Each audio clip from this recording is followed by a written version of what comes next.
அனைவருக்கும் வணக்கம். Welcome to our channel பொற்காலம். வருகின்ற 8ஆம் தேதி, அதாவது நாளை திங்கட்கிழமை அன்று முழு சூரிய கிரகணம் என்ற ஒரு அற்புதமான வானியல் நிகழ்வு ஏற்பட போகிறது.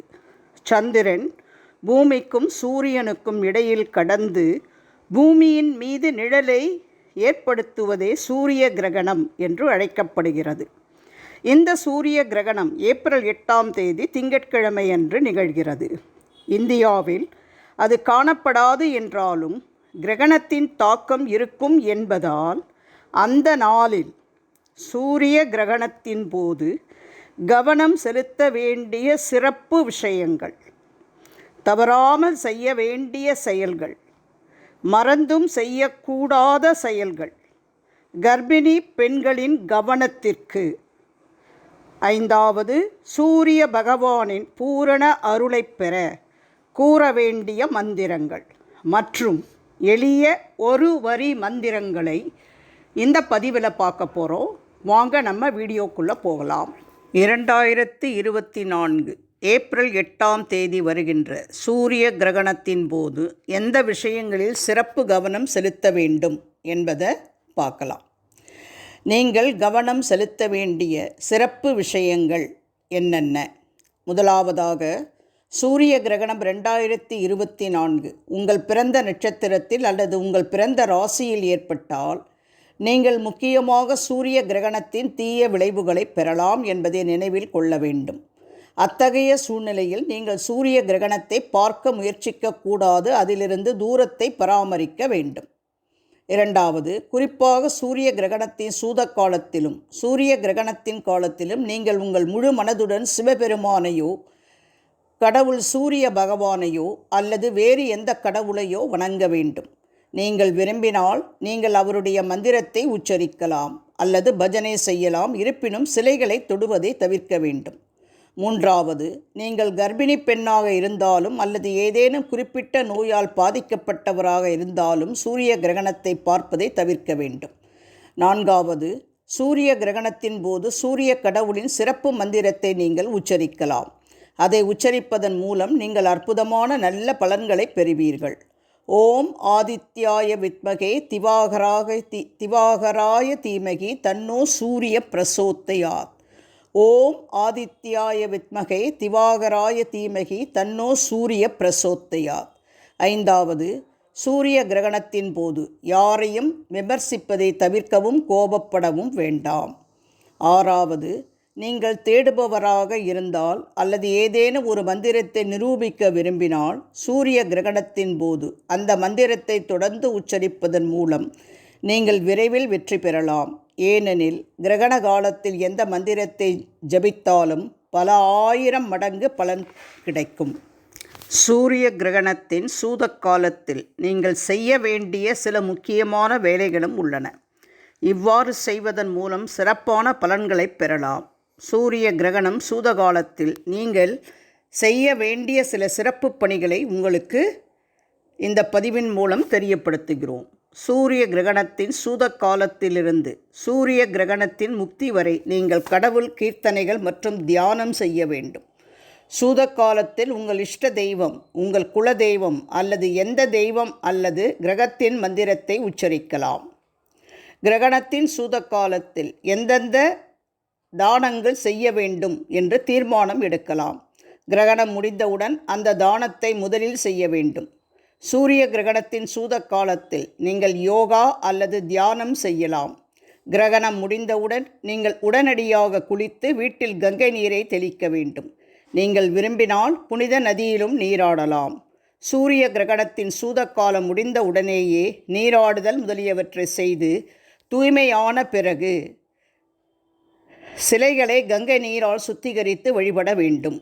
சூரிய கிரகணத்தின் சூத காலம் தொடங்கும் முன் நீங்கள் பால், தயிர், நெய், ஊறுகாய் போன்ற பல்வேறு பானங்கள் மற்றும் உணவுப் பொருட்களில் துளசி இலைகள் அல்லது குஷாவை வைக்க வேண்டும். சூரிய கிரகணத்தின் சூத காலத்தில் நாம் செய்யக்கூடாத பணிகள் என்னென்ன என்று தெரிந்து கொள்வோம். சூதக்காலம் அசுத்த காலமாக கருதப்படுகிறது. எனவே சூதக்காலத்தில் திருமணம், மொட்டை, இல்லறம் போன்ற சுப காரியங்களை செய்யக்கூடாது. சூரிய கிரகணத்தின் சூதக்காலத்தில் ஒருவை உணவை சமைக்கவோ சாப்பிடவோ கூடாது. நீங்கள் குழந்தையாகவோ அல்லது மிகவும் வயதானவராகவோ அல்லது மிகவும் நோய்வாய்ப்பட்டவராகவோ இருந்தால், சிறப்பு தேவை இருந்தால் சூதக்காலத்தில் உணவு எடுத்துக்கொள்ளலாம். அதிலும் கிரகண காலத்தில் உணவு உண்பதை தவிர்க்க வேண்டும். சூரிய கிரகணத்தின் சூதக்காலத்தில் ஒருவர் தூங்கக்கூடாது. முடிந்தால் மலம் கழித்தல் போன்ற செயல்களை தவிர்க்க முயற்சிக்கவும். சூரிய கிரகணத்தின் சூதக்காலத்தில் எந்த விதமான உடல் உறவையும் தவிர்க்க வேண்டும். சூதக்காலத்தில் எந்த கோயிலிலும் நுழையவோ அல்லது எந்த சிலையையோ தொடவோ கூடாது. சூரிய கிரகணத்தின் சூதக்காலம் முதல் கிரகண மோட்ச காலம் வரை முடியை வெட்டவோ, மொட்டையடிக்கவோ, நகங்களை வெட்டவோ, புதிய ஆடைகளை அணியவோ கூடாது. இது தவிர எண்ணெய் மசாஜ் செய்ய வேண்டாம். சூரிய கிரகணத்தின் தாக்கம் குறிப்பாக கர்ப்பிணி பெண்களை தாக்கும். சூரிய கிரகணம் கர்ப்பிணி பெண்களுக்கு ஒரு சிறப்பு விளைவை ஏற்படுத்துகிறது மற்றும் அதன் விளைவு அவர்களின் வயிற்றில் இருக்கும் குழந்தையின் மீதும் தெரியும் என்று நம்பப்படுகிறது. அதனால் அவர்கள் கவனமாக இருக்க வேண்டிய விஷயங்கள். நீங்கள் ஒரு கர்ப்பிணி பெண்ணாக இருந்தால் குறிப்பாக உங்களையும் உங்கள் கருவில் இருக்கும் குழந்தையையும் கவனித்து கொள்ளவும் கவனமாகவும் இருக்க வேண்டும். உங்களுக்கோ அல்லது உங்கள் வருங்கால குழந்தைக்கோ உடல் ரீதியான பிரச்சனையை உண்டாக்கும் எதையும் செய்யாதீர்கள். சூரிய கிரகணத்தின் சூதக்காலம் முதல் சூரிய கிரகணம் முடியும் வரை தையல், வெட்டு, நெசவு போன்றவற்றை தவிர்க்க வேண்டும். சூத காலத்தில் வீட்டை விட்டு வெளியே செல்லக்கூடாது. உங்கள் உடல்நிலை திடீரென மோசமடைந்து மருத்துவரிடம் செல்ல வேண்டிய சூழ்நிலை ஏற்பட்டால் நீங்கள் தலையை மூடிக்கொண்டு செல்லலாம். சூத காலத்தில் செய்ய வேண்டிய சிறந்த விஷயம் கடவுளை தியானிப்பதும் நல்ல சமய இலக்கியங்களை படிப்பதும் ஆகும். இதை செய்வதன் மூலம் உங்கள் குழந்தை நல்ல மதிப்புகளை பெறும். சூத காலத்தில் நீங்கள் குறிப்பாக நம்பும் எந்த தெய்வத்தின் எந்த மந்திரத்தையும் ஜபிக்கலாம். முடிந்தவரை சூத காலத்தில் உணவு உண்பதை தவிர்க்க வேண்டும். ஆனால் பசியாக உணர்ந்தால் சாப்பிட வேண்டியது அவசியம் என்றால் சூத காலத்திற்கு முன் துளசி இலைகள் அல்லது தர்பை வைத்தவற்றை பயன்படுத்த வேண்டும். சூத காலத்தில் நீங்கள் ஊசி, முட்கரண்டி, கத்தி, வாள் அல்லது எந்த வகையான கூர்மையான ஆயுதங்களிலிருந்தும் தூரத்தை பராமரிக்க வேண்டும். அவற்றை தொடவோ பயன்படுத்தவோ கூடாது. சூத காலத்தில் தலையை காவித்துணியால் மூடி வயிற்றிலும் காவியை பூச வேண்டும். சூத காலம் முடிந்த உடனேயே குளித்து தூய்மையடைந்து புதிய உணவை சமைத்து உண்ண வேண்டும். சூரியனின் பரிபூரண அருளை பெற கூற வேண்டிய மந்திரங்கள். சூரிய கிரகணத்தின் போது சொல்ல வேண்டிய மந்திரம்: யோச்சௌ வஜ்ரதரோ தேவ ஆதித்யானாம் பிரபுர்மதா சகஸ்ர சந்திர நயன கிரகபீடாம் வியபோஹத்.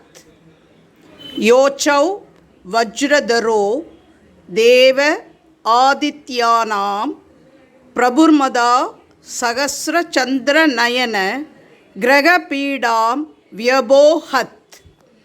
சூரிய காயத்ரி மந்திரம்: ஓம் அஸ்வத்வஜாய வித்மகே பாசஹஸ்தாய தீமகி தன்னோ சூரிய பிரசோதயாத். ஓம் அஸ்வத்வஜாய வித்மகே பாசஹஸ்தாய தீமகி தன்னோ சூரிய பிரசோதயாத். இந்த எளிய ஒரு வரி மந்திரங்களையும் சூரிய கிரகணத்தின் போது உச்சரிக்கலாம். ஓம் கணபதியே நமகா. ஓம் குலதெய்வமே நமகா. குலதெய்வமே என்ற இடத்தில் உங்கள் குலதெய்வத்தின் பெயரை சேர்த்து கொள்ளுங்கள். ஓம் சரவணபவாய. ஓம் நமச்சிவாய. ஓம் சிவாய நமகா. ஓம் ஸ்ரீராம ஜெயம். ஓம் நமோ நாராயணாய. இந்த ஒரு வரி மந்திரங்களையும் நாம் சூரிய கிரகணத்தின் போது உச்சரித்து கொண்டே இருந்தால் 1000 மடங்கு பலன்கள் கிடைக்கும். இப்போ இந்த பதிவின் மூலம் நம்ம ஏப்ரல் 8ஆம் தேதி திங்கட்கிழமை அன்று நடைபெற உள்ள முழு சூரிய கிரகணத்தின் போது கவனம் செலுத்த வேண்டிய சிறப்பு விஷயங்கள், தவறாமல் செய்ய வேண்டிய செயல்கள், மறந்தும் செய்யக்கூடாத செயல்கள், கர்ப்பிணி பெண்களின் கவனத்திற்கு கொண்டு வரப்பட்ட விஷயங்கள், சூரிய பகவானின் பரிபூரண அருளைப் பெற கூற வேண்டிய மந்திரங்கள் மற்றும் எளிய ஒரு வரி மந்திரங்களையும் நம்ம விரிவாக இந்த பதிவின் மூலம் தெரிந்து கொண்டோம். இந்த பதிவு உங்களுக்கு உண்மையிலேயே பயன்பெறும் என்று நாங்கள் நினைப்பதால் தவறாமல் நீங்கள் உங்கள் உற்றார் உறவினர் நண்பர்களோடு ஷேர் பண்ணுங்கள். இதுவரை எங்கள் சேனலை சப்ஸ்கிரைப் செய்யாதவர்கள் சப்ஸ்கிரைப் செய்யுமாறு அன்போடு கேட்டுக்கொண்டு விடைபெறுகிறேன். நன்றி, வணக்கம்.